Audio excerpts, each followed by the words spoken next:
Bonjour, alors aujourd'hui on va parler d'électrocution. Alors il faut bien considérer que l'électrocution ou l'électrisation, ce sont deux phénomènes qui sont liés au passage du courant électrique à travers le corps humain. Alors, imaginons la situation suivante, un individu touche des câbles dénudés, c'est-à-dire on a enlevé la gaine plastique isolante autour, et il est en contact avec le sol ici représenté en noir. En fait, l'électrisation, c'est le passage du corps humain, ici, qui est représenté en rouge, d'un courant électrique à travers le corps. Alors, ce courant électrique a une certaine intensité I en ampères, et puis donc le corps humain est soumis à une tension U en volts. Alors, ce qui va être important, ce n'est pas la tension, c'est bien l'intensité. L'effet du passage du courant sur le corps va dépendre de l'intensité en ampères ou en milliampères. Alors voici un petit peu ce qui se passe pour une durée d'environ une seconde. Pour 0,5 mA, on a une sensation très faible, on ressent des picotements. À partir de 10 mA, on a ce qu'on appelle une contraction musculaire ou tétanisation, c'est-à-dire vous ne pouvez plus retirer vos mains des câbles dénudés, ce qui signifie que le passage du courant va durer plus longtemps et va occasionner des risques plus grands. 30 mA en une seconde, cela signifie que l'un des muscles les plus importants, le diaphragme, qui contrôle notre respiration, ici va se paralyser. Donc vous allez être bloqué au niveau respiratoire. Donc il ne faut pas que ça dure non plus trop longtemps. À 75 mA en une seconde, c'est le seuil de fibrillation cardiaque irréversible, c'est-à-dire le cœur ne se met plus à battre correctement. 1 ampère, c'est l'arrêt du cœur. Alors attention, ça c'est pour une seconde. Mais si vous êtes pendant trop longtemps, pendant une minute, soumis à un courant de 30 mA, cela bloque votre respiration, également vos muscles. Vous ne pouvez pas vous détacher du câble électrique. Et petit à petit, on va aller vers des problèmes plus graves, et notamment la mort. Alors quand l'électrisation entraîne la mort, on appelle ça l'électrocution. Donc quand on est électrocuté, c'est qu'on est mort. Alors les statistiques nationales nous montrent, d'après un site des pompiers de France, que 200 personnes chaque année sont victimes d'électrocution. Bien entendu, on peut se dire que c'est peu. Tout ce qui est important, c'est de voir que il ne faut pas que ce soit vous. 4000 personnes par an deviennent handicapées suite à une électrisation grave. Et puis, on constate à chaque fois la proximité de l'eau et des appareils électriques augmente le risque d'accident, comme nous allons voir. Alors, le corps humain, quand il est traversé par un courant d'intensité I, soumis à une tension U, se comporte comme une résistance. C'est comme si c'était une résistance. Mais attention, une résistance, vous savez qu'elle a une valeur en ohms. Cette valeur va dépendre un petit peu de l'état d'humidité de la peau. Par exemple, quand la peau est sèche, on a une résistance moyenne du corps humain qui est de 10 000 ohms, on pourrait même dire 10 kOhms.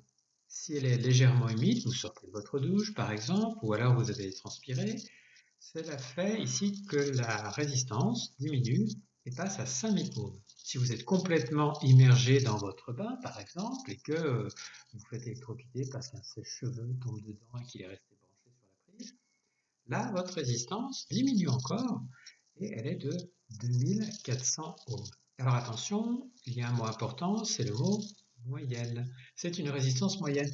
Si vous êtes plus petit, plus maigre, là vous aurez moins de résistance. Que se passe-t-il si vous touchez une prise de courant? Si vous touchez une prise de courant, le courant électrique va passer à travers votre corps. Imaginons que votre peau soit sèche, c'est le cas le plus fréquent. On a donc une tension 230 volts, c'est la tension des prises électriques par exemple.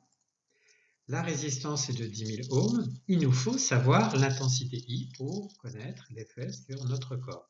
Pour cela, on va utiliser une formule qu'on appelle la loi d'Ohm. C'est une relation mathématique qui va relier U, R et I. Elle se présente mathématiquement sous la forme suivante. U, la tension en volts, est égale à la résistance du corps humain, par exemple, en ohms, multipliée par l'intensité en ampères. je la transforme de manière à avoir I. Comme je connais U et R, j'ai I égale U divisé par R. Ici, j'ai simplement pris la formule de base, je l'ai divisé par I de chaque côté, ce qui élimine ce I-là, et donc par R de chaque côté, ce qui élimine ce R-là, et là j'ai U sur R égale I. On va appliquer la formule, donc la tension 230 volts divisé par 10 000 ohms, et on obtient une valeur en ampères de 0,23 ampères, ce qui fait en milliampères 23 milliampères. Regardons un petit peu sur notre graphique. On est ici dans un seuil de contraction musculaire. Donc vous êtes coincé, bloqué. Imaginez que vous avez mis les doigts dans la prise ou vous avez touché un câble dénudé. Et bien là, vous êtes en danger. Imaginez maintenant que votre peau est légèrement humide. Là, votre résistance diminue. Toujours pareil, on a la même tension, 230 volts. On a la résistance qui n'est plus de 10 000 ohms mais de 5 000 ohms et nous allons calculer l'intensité I. Alors la loi d'Ohm nous donne U égale R fois I ou I égale U divisé par R. J'applique la formule 230 volts divisé par 5 000 ohms. Et là, je me retrouve avec une intensité de 0,46 ampères et ici 46 milliampères. On voit bien que si la résistance diminue, l'intensité augmente et donc les risques vont être plus grands. 46 milliampères, vous dépassez le seuil de paralysie respiratoire et donc là vous êtes en grand danger, surtout si le contact dure longtemps. Dernier cas, imaginez que vous soyez dans votre baignoire, le sèche-cheveux tombe dans l'eau, vous avez toujours une tension de 230 volts, votre résistance a nettement baissé, 2400 ohms. Nous allons calculer I de la même façon, en utilisant la loi d'Ohm, U égale R, I égale U sur R, et nous avons I égale 230 volts divisé par 2400 ohms. Quand on fait l'application numérique, on trouve une intensité de 0,096 ampères, soit 96 milliampères. Regardons quel est l'effet sur le corps humain. On est au-delà du seuil de fibrillation cardiaque, mais aussi de paralysie respiratoire, tétanisation.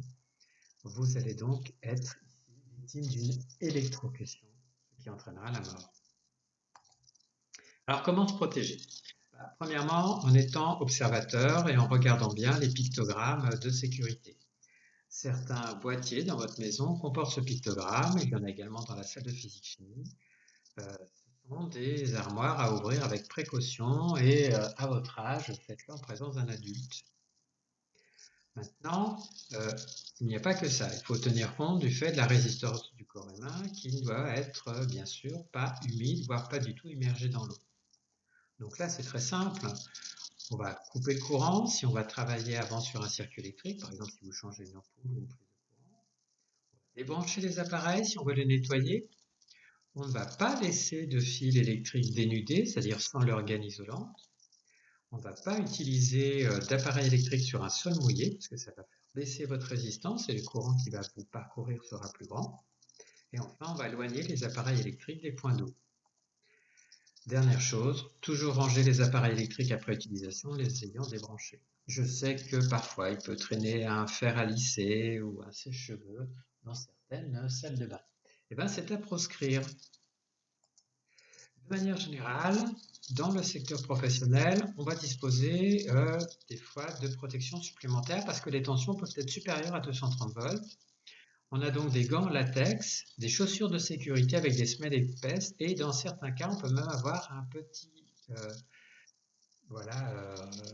petit escalier à une marche, un petit plot en plastique qui permettra une meilleure isolation. Alors, la semelle des chaussures de sécurité, les gants latex et le petit plot ici, permettent d'augmenter encore la résistance moyenne du corps humain qui va passer à 25 voire 50 000 ohms. Ainsi, le courant sera plus faible. Merci.